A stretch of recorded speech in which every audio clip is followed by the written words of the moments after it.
Joining us now is Anna Salton Eisen, a former president and one of the founding members of Congregation Beth Israel. Anna, first off, we just are so sorry. Of course, our hearts go out to you as a result of those horrifying moments that your community went through. And you were actually watching the live stream of the Sabbath services. At what point while watching did you realize that something just is not right?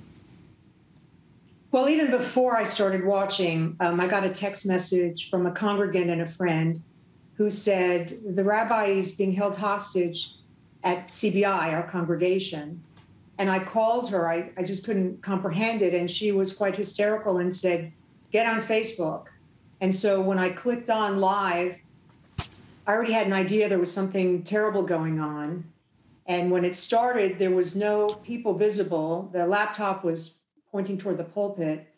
And I could hear that there was a conversation going on kind of in the background. And it was the voice of my rabbi that I recognized, quite calming and soothing. And then the voice of the hostage taker, I didn't know at the time, who was at times agitated, making demands, then saying he wasn't going to hurt anyone, and then talking on the phone to, I guess, the negotiators and making demands and also some threats. And you said that you heard the calm, soothing voice of the rabbi. What was he saying? I couldn't make out a lot of it. At one point, he did get on the telephone and say, we are not hurt at this point. We're all okay. But, I'm sure it sounded like he was just trying to be validating and, agreeable and just not to escalate the situation, which is something he is an expert at. And it sounds like your congregation had already gone through this kind of training. Were you ever a part of that? No, I wasn't there. I mean, I've received similar training. I am a licensed therapist, and when I worked in a behavioral health hospital, just like in schools, you get training for active shooters and all kinds of crisis. So, but not specifically for the congregation. And what was it like in those moments as you were awaiting answers about the lives at stake inside the synagogue?